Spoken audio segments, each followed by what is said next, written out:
August 7th, 2018. Jagex abandons FunOrb. December 18th, 2013. Age of Reckoning, no more. November 30th, 2012. City of Heroes left to be forgotten. But their story doesn't end there. All of these games had fan bases that would not let the fate of their favorite games be lost so easily. They have been revived. All of these games still receive updates to this day, and have passionate player bases that I'm sure are not going anywhere soon. So why were they abandoned? And how were they revived? FunOrb, released in 2008, was home to many fun little arcade games, some of which many of you will recognize. Armies of Gilianor, Ace of Skies, Steel Sentinels, Kickabout League, and many others. But today we're going to focus on one in particular, the most popular one, Arcanists, or as I called it, Arcanists. A thrilling, competitive, casual, multiplayer turn-based artillery game. This game is a little different than the other games on this list. Instead of an MMORPG, it is a 2D game pitting wizards against each other in turn-based combat. However, all of these games have something in common, their customization. Even on release, the game boasted over 1 million combinations of character customization, as well as lots of spell combinations to take into battle. It's similar to Worms if you've ever played that, except you're wizards instead of worms, and using spells instead of guns. FunOrb was never a priority within its company Jagex. It was quite popular at first and had many new releases over the years. But with most games sitting where they had always been, it slowly but surely lost players. And in 2018, Jagex announced that it would be shutting down FunOrb. And if we have a look at Reddit at the time, 7 years ago, one person put it like this: "That's a pity, but the site is pretty much dead anyways.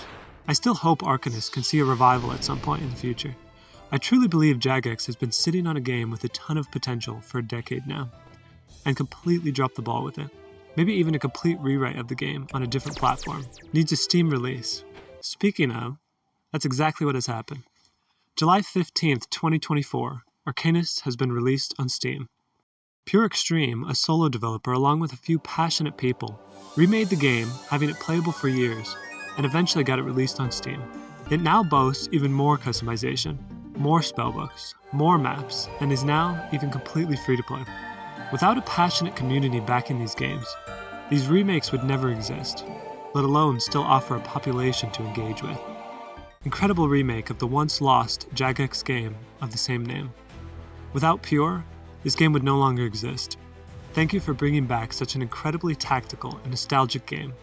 There's a bit of a learning curve and the community has a certain air of humor, but this game is a real gem and has been drastically improved from the original. I played this game back in the 2000s when it was created, and ran by Jagex. It died off, and the developer Pure Extreme decided to rebirth this baby. Not only did he rebirth it, but they have made some major additions in the form of new spellbooks. These are the kinds of comments you just don't see without a dedicated community supporting a game that they love, both from the developer and the players. FunOrb had some other great games on it as well. Armies of Gilianor, you can experience on AOG.gg, as well as Steel Symphony, a Steel Sentinels remake on Steam. These other games don't have the player base that Arcanists has, but people do play Armies of Gilianor, and Steel Symphony used to have weekly meetups, although I'm not sure if they do anymore. Jagex almost made this list twice, in the form of old-school RuneScape. With multiple updates, and specifically the last, Evolution of Combat, RuneScape as most people knew it was gone, and the player base reflected that. But the loyal community to their beloved game would not give up so easily. Jagex put it to a vote to bring back an old version of the game, and even though it was only available to paying subscribers, and only had a small team to fix bugs and make adjustments, unlike the other games we've mentioned, it was given a chance, and passion from the players as well as the devs prevented its downfall. And now today, it thrives far more than the RuneScape 3 they tried to replace it with. Sadly, not all games are so fortunate. City of Heroes, released in 2004, became a pretty big hit early, amassing reports of around 200,000 subscribers at peaks, which is why it was a shock to many when they decided to pull the plug. Unlike many MMORPGs that slowly die because of bad updates and loss of interest, City of Heroes was still making a profit, with a healthy player base. They even had updates planned in the future, and just 3 months prior to announcing the shutdown, they had released a new issue to the game, Where Shadows Lie. Despite fans protesting the shutdown, and even the developers at Paragon Studios trying to keep it alive, even offering to buy the game, NCSoft wouldn't have it and shut it down anyways. The reasons for its shutdown are rumors here and there, and no one truly knows the answer. Some say the game wasn't popular enough in the target audience of South Korea, where the company is based. Others say it just wasn't making the kind of money the company was after. And still others say maybe it was to focus on its upcoming titles of Guild Wars 2 or WildStar. However, fans wouldn't let it die so easily. Soon after its shutdown, rumors of a secret private server were whispered around, where people were still playing, and eventually, the City of Heroes code was leaked into the public. And thus, City of Heroes Homecoming was born. In 2019, Homecoming was released, and in 2024 they obtained a limited license with NCSoft. True heroes, the developers and fans keeping a game alive for so long despite all the difficulties faced. Keeping a passion project alive for years, while getting pretty much nothing in return, is no easy task. But why is this game so loved? It offers a fantastic character creation, really leaning into the lore of the characters that you create. What's not to love about having so much customization creating your own hero or villain? Allowing you to create your own backstory. Here's a couple ones that I created. Professor Negativity. Once a normal professor at a local college, Professor Negativity was imbued with magical powers after discovering a long-lost ancient scroll only he was able to read. Unknowingly, he granted himself with ancient power over electricity. And on the villain side, Jeff Bratson. An unassuming 900-pound man found himself gaining super strength along with other unique abilities, including a vicious, aggressive tendency. It allows for very custom builds with different abilities, styles, and stances, making no two heroes or villains the same, and easily allows players to engage in group content, even having a sidekick feature to allow lower-level players to scale up and team up with higher levels.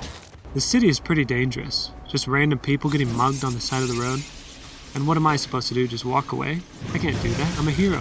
Although on the villain side of the game, you're encouraged to do the mugging. Can't pass that up either.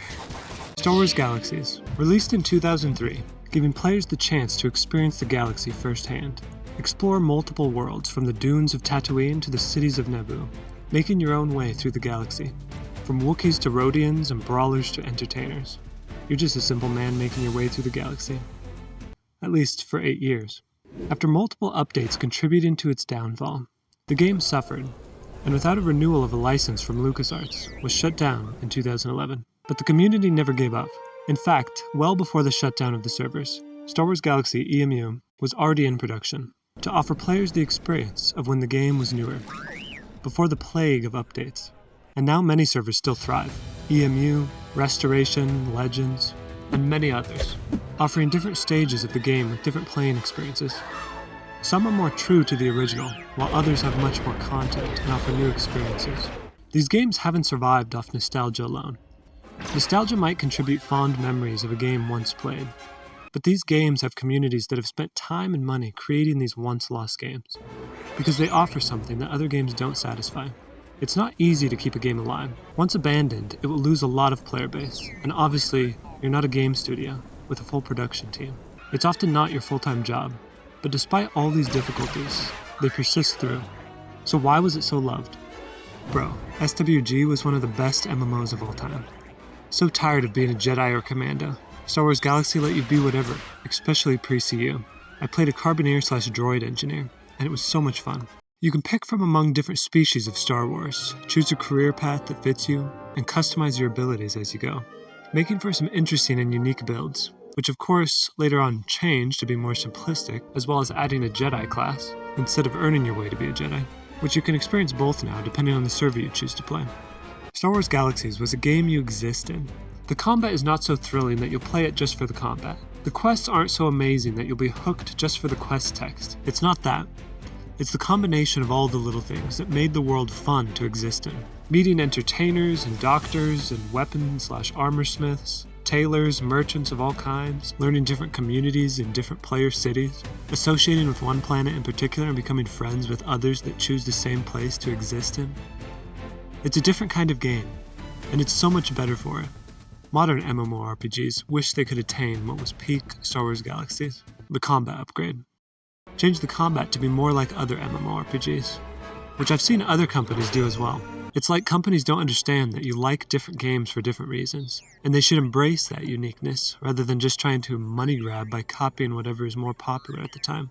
Here's a review from back in 2011. It had so much potential for a sandbox MMO. It's too bad Lucas held them back. Hopefully Star Wars The Old Republic learns from Star Wars Galaxy's mistake and doesn't try to mimic WoW just to make a quick buck. Making your game more beginner-friendly is not a bad thing, but reducing the complexity and choices for experienced players while doing so can be. And with the new game enhancement update, that seems to be what they tried to do.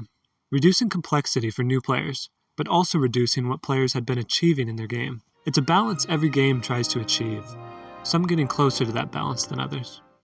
Unlike the other two MMOs we've talked about, this one came out after WoW, and was labeled by some as the WoW killer. September 2008, Warhammer Online Age of Reckoning was released. Stemming from the Warhammer franchise and promising much, it amassed a healthy following well before its release, with its focus throughout the game's life on PvP with realm vs realm combat, and on the PvE side, they had PQs, or public quests, which many found exciting. However, factions weren't balanced, bugs weren't getting fixed, and ultimately the team said goodbye in 2013.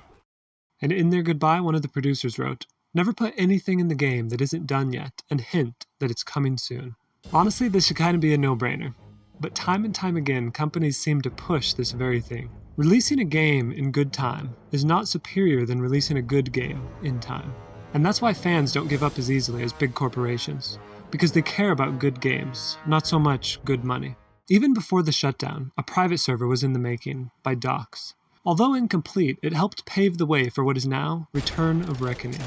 A small band of players came together to keep it alive, and less than a year after the shutdown, it was released to the passionate player base, and like many games on this list, has been active for longer than the original was. Why? Simple. Passion for the game, and a desire to keep Warhammer Online alive as long as possible. Over the years, lots of people from the community have given their time and effort for this project, with nothing but passion in return. But that's what truly keeps games alive, whether abandoned or not. Passion from the players. For without that, they would just be another empty game.